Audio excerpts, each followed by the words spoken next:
The idea that men don't feel emotions is incorrect. We feel emotions. I would actually argue we feel emotions with certain emotions stronger than women. I would argue that we feel heartbreak stronger than women. I would argue we feel anger like a woman could never understand. I would argue we are extremely emotional. Rage, pure rage. But it's feedback.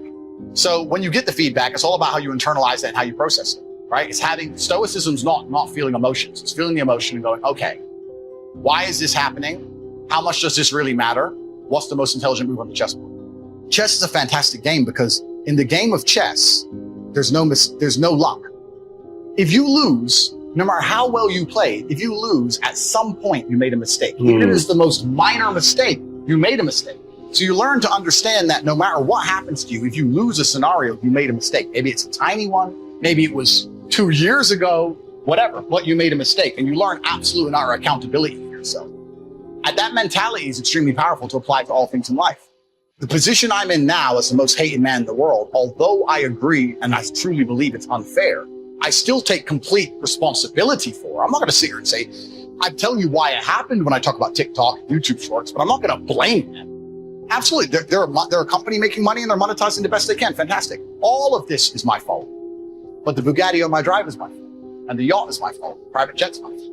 So it's all my fault. So I take the good with the bad. I take all responsibility for absolutely everything, including if a woman leaves me, if a woman stays, if I end up heartbroken, if I end up filled with rage, I take responsibility for that. If something happens to me that makes me enraged, I will take responsibility. Why has this happened to me? Why do I feel this way? How did I end up in this position? This one we've heard since we were small, I'm sure. In fact, we've probably heard it so often we could quote it. It says, whatever you sow, what? You shall reap. Here's my first suggestion on the law of sowing and reaping. Don't try to beat it. You might as well try sitting on the sun in the morning. Keep it from coming up. You'll have better luck. Whatever you reap is what you've sown. If you don't like the crop, who do you look up? Answer, whoever planted it. And where do you find who planted your crop? Answer, in the mirror. That's where you go. And if necessary, you say, a few skinny carrots? Where were you last spring? Asleep? Let me give you 7 key points to the law of sowing and reaping. Number 1, the law of sowing and reaping is negative, which simply means if you sow bad, you reap bad. If you plant thistle seeds, you don't get pumpkins. John says, how come no pumpkins? Come on, John. Now here's number 2. The law is positive. If you plant pumpkin seeds, you don't get thistles.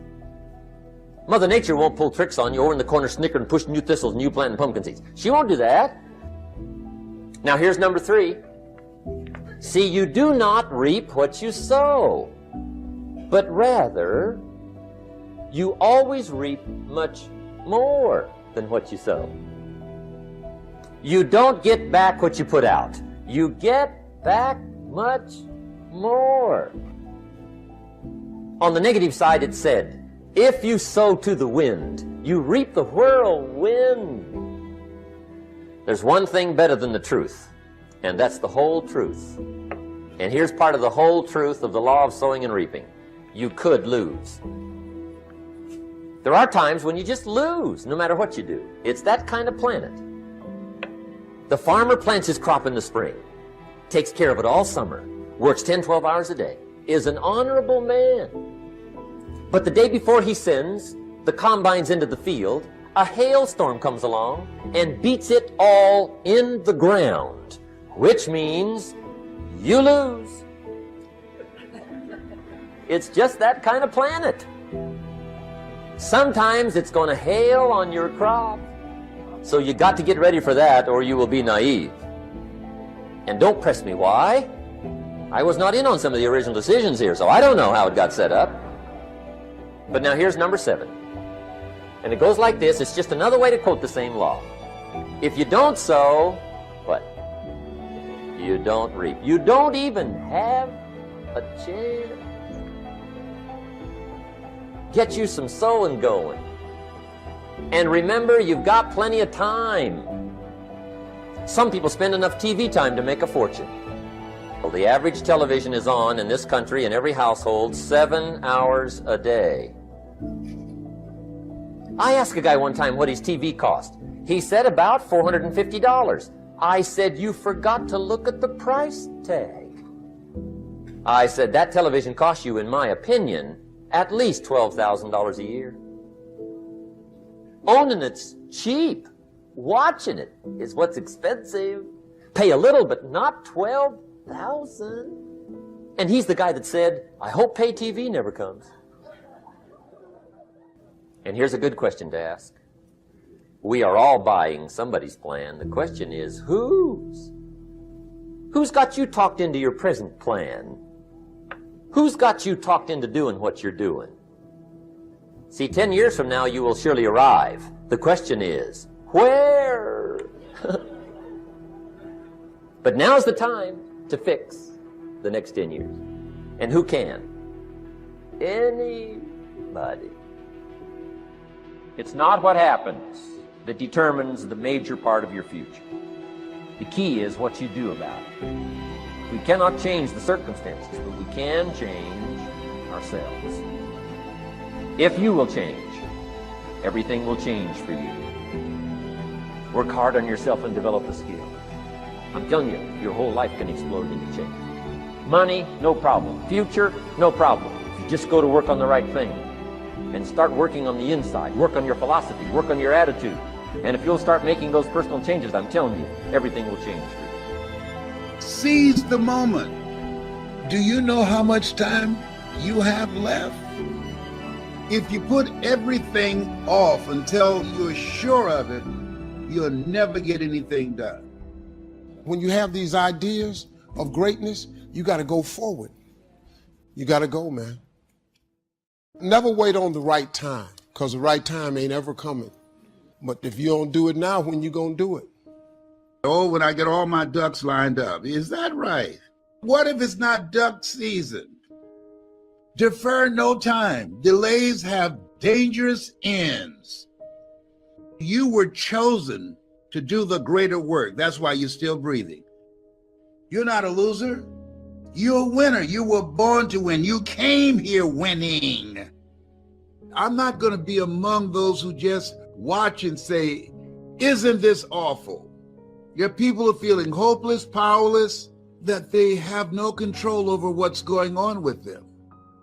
But you do. When life has knocked you down and slapped you around, in order for you to get back up, you got to be hungry to win. Life demands that you pick up the pace. If you don't pick up the pace, you're going to be left behind. You don't want to waste any time. You don't want to join the masses. The masses are home finding out what's next on Netflix. Who has the time to do that? You only want to listen to people that have done what you want to do and have more experience, people that's going in the direction of where you want to go. There's no time to be around people who are negative. That's going to rub off on you. You want to get out of line. You want to jump out of line today if you want to make it. You want to live a life that will outlive you.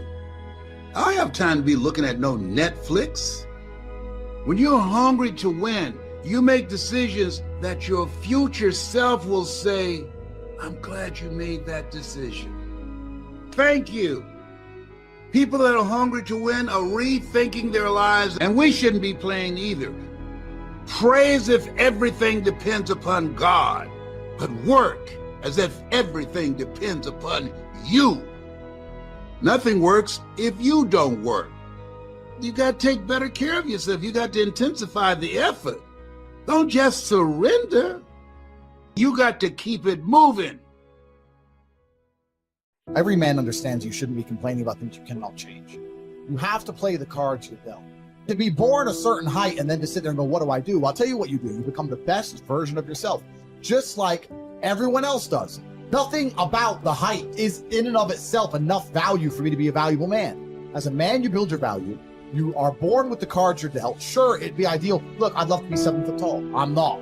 So it's the same argument. If you're 5'2", you need to become rich, strong, and funny, and charismatic, and interesting, and witty. If you're 6'4", you need to become rich, strong, well-connected. It's the same game. So to sit there and complain about it is asinine. Email me their long lists of all the bad things that happened to them, and I reply, fantastic. You are so lucky. You have all the building blocks to become the exact kind of man you want to be. If none of this shit happened to you, when something else bad happens to you later, you wouldn't be able to deal with it. Fantastic. Bad things happened to Batman. They killed his parents. Do you understand? That's why he's Batman. You've just told me you have the building blocks. You might become top G when I retire. What are you complaining about? He goes, well, what do I do? I said, you need to work. Take all that trauma. If you're truly heartbroken, my friend, and we've all been there as men, if you're truly heartbroken, you can't sleep. That means you're going to get in fantastic shape. You better hit the gym. You have nothing else to do. Stop watching YouTube. Stop emailing me. I want pictures of you in the gym. Get to fucking work. Heartbreak's a fantastic motivator, as is depression, as is sadness. Great. Look at what's pissing you off and make sure it never happens again. If you were jacked and rich as fuck, she probably wouldn't have left your ass.